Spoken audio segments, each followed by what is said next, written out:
Good morning students. मैं Shalu Verma, DIET lecturer psychology Firozabad.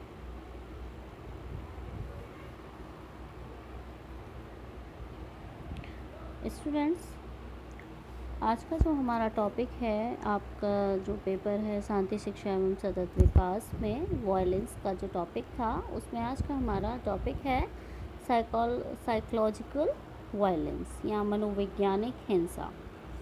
तो सबसे पहले बात आती है कि मनोवैज्ञानिक हिंसा या साइकोलॉजिकल वायलेंस जो है ये क्या होती है।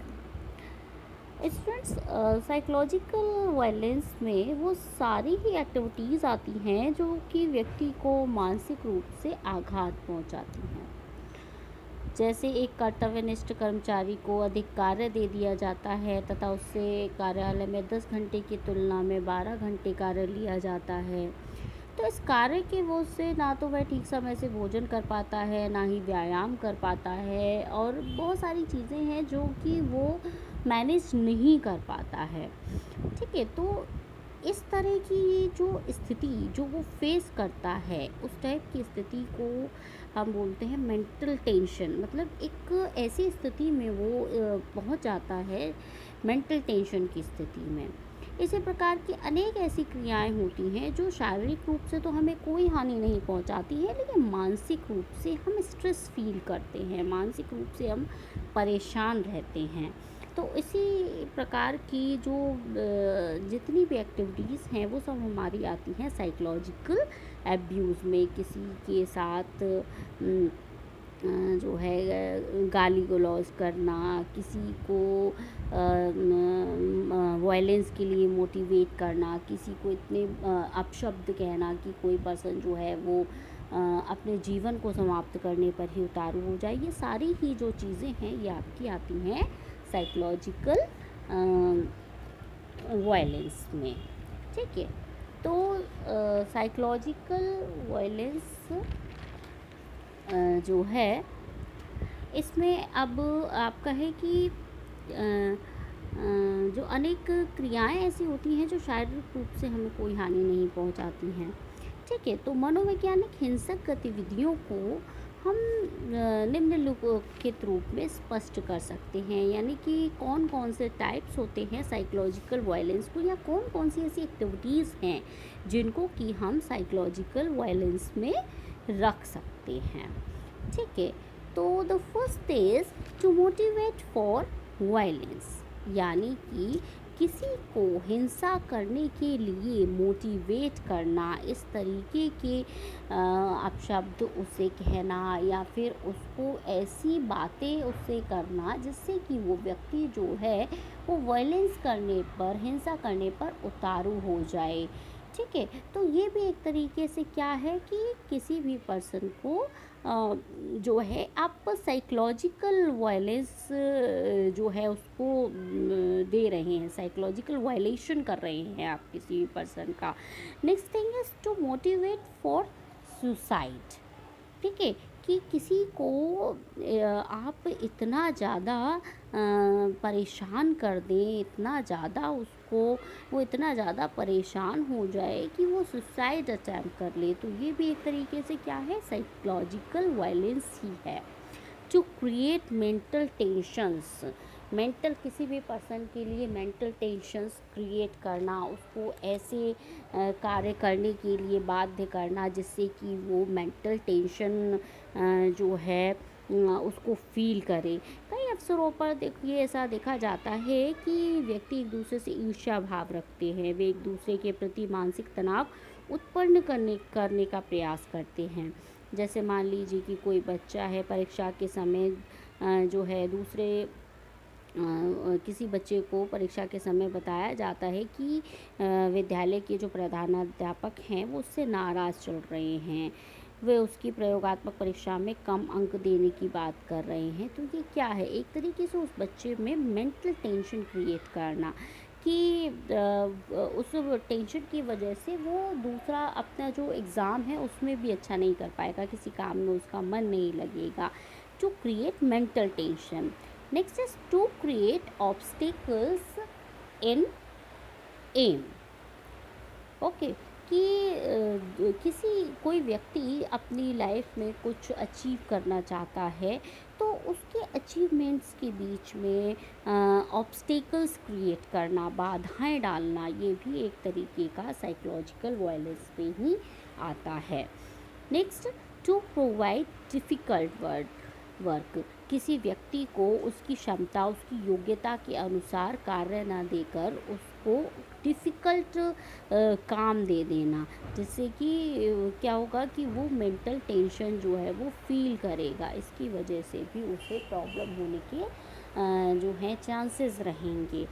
नेक्स्ट इज निगेटिव बिहेवियर, किसी पर्सन के साथ अगर आप निगेटिव बिहेवियर जो है हमेशा करते हैं, उससे अच्छी तरीके से बात नहीं करते हैं, उससे हमेशा उल्टी सीधी बातें सुनाते रहते हैं कि तुम किसी काम के नहीं हो, तुम कुछ नहीं कर सकती, तो ये सारी ही चीज़ें जो हैं ये आपकी किस में आती हैं, निगेटिव बिहेवियर में आती हैं। ठीक है, अब प्रश्न ये उठता है कि कौन कौन सी ऐसी चीज़ें हैं, कौन से ऐसे मेजर्स हैं why which we can prevent this psychological violence. So measures to prevent psychological violence, कैसे हम इस साइकोलॉजिकल हिंसा जो है उसको रोक सकते हैं। Okay, so first thing is कि बालकों के समक्ष ऐसे उदाहरण प्रस्तुत किए जाएं कि वे हिंसात्मक परिस्थिति में भी सहज एवं सरल रहे। यानी बच्चे जब ये देखते हैं कि उनसे बड़े जो हैं, चाहे वो उनके पेरेंट्स हैं, चाहे वो उनके शिक्षक हैं, किसी भी प्रकार की हिंसात्मक परिस्थितियों में वे लोग बड़े ही विवेक से काम लेते हैं, तो ये चीज़ें, क्योंकि बच्चे ऑब्जर्वेशन से ही सीखते हैं, तो बच्चों के सामने ऐसे एग्जाम्पल्स सेट किए जाएं, ऐसी स्टोरीज़ जो कि प्रेरक कहानियाँ हैं इस तरीके की उनके सामने रखी जाएं, जिसमें बच्चों के सामने ये बच्चों को ये मैसेज जाए कि हम हिंसात्मक परिस्थिति में भी सहज एवं सरल रह सकते हैं।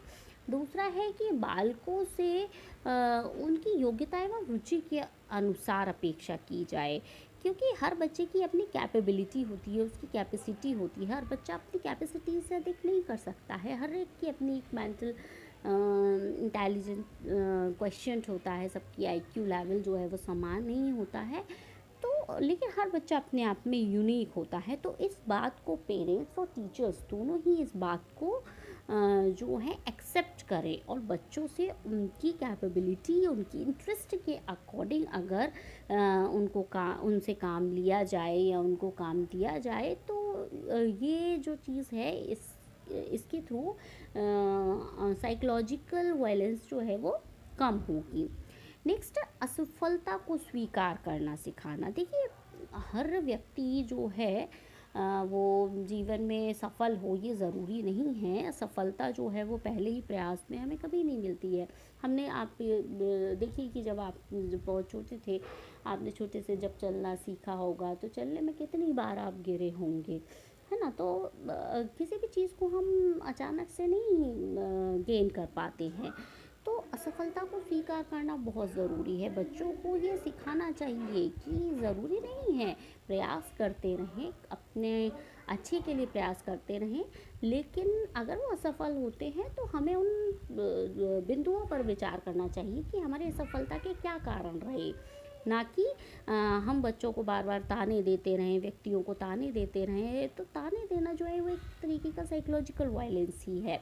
तो बच्चों को असफलता को स्वीकार करना सिखाना चाहिए, अच्छे कार्य के लिए उनकी प्रशंसा करनी चाहिए। This is very important thing कि अगर बच्चा या व्यक्ति, कोई भी व्यक्ति अगर कुछ अच्छा कार्य करता है तो वो डिज़र्व करता है कि उसको जो है आप टाइम टू टाइम जो है रीइंफोर्समेंट दें। रीइंफोर्समेंट किसी चीज़ का ही नहीं, आपके अच्छे शब्दों का भी हो सकता है। आप उसकी प्रशंसा कीजिए। प्रशंसा करना जो है अपने आप में एक बहुत अच्छा रीइंफोर्समेंट है।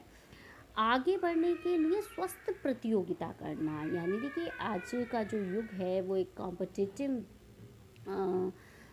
जो है एरा जो है चल रहा है, और लेकिन कंपटीशन जो है it should be positive, it should be healthy. ऐसा नहीं कि हम आगे निकलना चाह रहे हैं तो दूसरे व्यक्ति को जो है हम पीछे धकेलें, नहीं, बच्चे को ये सिखाना चाहिए कि कंपटीशन वो करें, लेकिन कंपटीशन जो है वो हमेशा कैसा होना चाहिए, पॉजिटिव होना चाहिए, कि हम अपना तो अचीव करें ही करें, लेकिन दूसरों का भी उसमें कोई अहित ना हो। नेक्स्ट, बालकों को उनकी योग्यता के अनुसार ही मानसिक कार्य प्रदान करने चाहिए, जैसा कि हमने अभी इससे पहले आपको बताया। बालकों के साथ भेदभावपूर्ण व्यवहार बिल्कुल नहीं करना चाहिए, क्योंकि बच्चे बहुत सेंसिटिव होते हैं, वो 1 मिनट में ये जान लेते हैं कि कौन जो है उनके साथ कैसा व्यवहार कर रहा है, तो भेदभावपूर्ण व्यवहार बिल्कुल भी नहीं करना चाहिए। नेक्स्ट, बालकों में संवेगात्मक स्थिरता को प्रोत्साहित करना चाहिए, ये बहुत ही इम्पॉर्टेंट थिंग है। देखिए, इंटेलिजेंस जो है एक शायद आपने सुनी हो, इमोशनल इंटेलिजेंस। बच्चा कितना भी इंटेलिजेंट हो एकेडमिक में, तो ये ज़रूरी नहीं है, इट्स नॉट अ सिंबल कि वो अपनी लाइफ में भी सक्सेस जो है वो अचीव करेगा। सक्सेस अचीव वही करते हैं जो लोग इमोशनली इंटेलिजेंट होते हैं। और इमोशनली इंटेलिजेंट होने का मतलब है कि जहाँ बच्चा ये समझ पाता है कि अपने इमोशंस को समझ पाए, प्लस वो दूसरे इमोशंस को समझ पाए, सिचुएशंस के अकॉर्डिंग इमोशंस को एक्सप्रेस कर पाए, ये सारी चीज़ें। तो इमोशनल स्टेबिलिटी जो है उसके लिए बच्चों को मोटिवेट करना चाहिए, it is a very important thing. Okay, so your next topic is physical violence या शारीरिक हिंसा। तो देखिए, शारीरिक हिंसा क्या है। शारीरिक हिंसा का स्वरूप वर्तमान काल में व्यापक रूप से देखने को मिलता है। किसी को मारना, पीटना, ये सारी चीज़ें किसमें, शारीरिक हिंसा में ही आती हैं। आज प्रत्येक आंदोलन एवं विरोध प्रदर्शन हिंसात्मक रूप धारण कर लेता है। विविध प्रकार की हिंसाओं में अनेक जीवन प्रतिवर्ष नष्ट हो जाते हैं। शारीरिक हिंसा के विविध रूप जो हैं हमें समाज में देखने को मिलते हैं, तो वो देखिए कौन कौन से हैं। तो फर्स्ट इज फिजिकल इंजरी, किसी भी प्रकार की शारीरिक चोट पहुंचाना किसी को, to create death condition situations, किसी के लिए डेथ की सिचुएशंस को क्रिएट कर देना, मारना, पीटना, मेल न्यूट्रिशन, कुपोषण, ये भी अपने आप में एक तरीके से शारीरिक हिंसा ही कही जाएगी। कि बच्चे को जो है न्यूट्रिशन, प्रॉपर न्यूट्रिशन नहीं मिल पाता है, कि जबकि न्यूट्रिशन जो है वो हमारे राइट टू लाइफ का एक बहुत इम्पॉर्टेंट हिस्सा है। ओके, मोर वर्क, ज़्यादा वर्क देना किसी को, टू मेक स्लेव्स, दूसरों को अपना दास बनाना, डिप्राइव्ड फ्रॉम राइट्स, जो हमारे राइट्स हैं उन राइट्स से भी डिप्राइव्ड होना, ये भी एक तरीके से फिज़िकल वायलेंस में ही आता है। Okay, lack of health facilities का प्रॉपर जो है लोगों को ना मिल पाना। Next, physical punishment, physically punish करना किसी को, फिज़िकल पनिशमेंट के नाम पर मारना, पीटना, ये सारी जो चीज़ें हैं ये आपकी फ़िज़िकल वायलेंस में आती हैं। अब प्रश्न होता है कि how can we prevent physical violence, what are the measures? So measures to prevent physical violence, the first thing is मानवता एवं नैतिकता की शिक्षा। ठीक है, कि बच्चों को प्राथमिक स्तर से ही ह्यूमैनिटी और मोरालिटी की एजुकेशन देनी चाहिए। उनके समक्ष टाइम टू टाइम ऐसी स्टोरीज़ बच्चों को सुनाई जानी चाहिए जिससे कि बच्चे के अंदर मानवता के गुण, नैतिकता के गुण जो हैं वो डेवलप हों। जैसा हमारे यहाँ होता भी है, बाल सभा होती है, तो बाल सभा में बच्चों को जो है ऐसी कहानियाँ सुनाई जाएं, बच्चों को खुद मोटिवेट किया जाए, जिससे कि बच्चों के अंदर ये जो एट्रीब्यूट्स हैं, ये जो एबिलिटीज़ हैं, ये जो क्वालिटीज़ हैं ये डेवलप हों। नेक्स्ट, कार्य के निर्धारित घंटे, की कार्य के जो घंटे हैं वो निर्धारित कर दिए जाएं। ठीक है, कुपोषण की स्थिति पर नियंत्रण पाया जाए। ये प्रत्येक मानव का दूसरे मानव के प्रति सहानुभूतिपूर्ण व्यवहार, यानी हर एक व्यक्ति को दूसरे व्यक्ति के लिए सहानुभूति का होना बहुत ज़्यादा ज़रूरी है। ये शुरुआत से ही बच्चों में डाला जाना चाहिए। प्रत्येक व्यक्ति को विकास के समान अवसर प्राप्त होने चाहिए, क्योंकि अगर हर व्यक्ति को विकास के समान अवसर प्राप्त होंगे तो हिंसा की जो संभावना है वो कम हो जाएगी। सभी को समान स्वास्थ्य सुविधाएं उपलब्ध कराई जाएं, शारीरिक दंड ना दिया जाए। ये सारी ही चीज़ें जो हैं इन मेजर्स को अप्लाई करके we can prevent physical violence. Okay, your next topic is structural violence. Okay, what is structural violence या ढांचागत हिंसा या संरचनात्मक हिंसा? देखिए, आज के युग में ढांचागत या संरचनात्मक हिंसा एक व्यापक प्रक्रिया के रूप में जानी जाती है।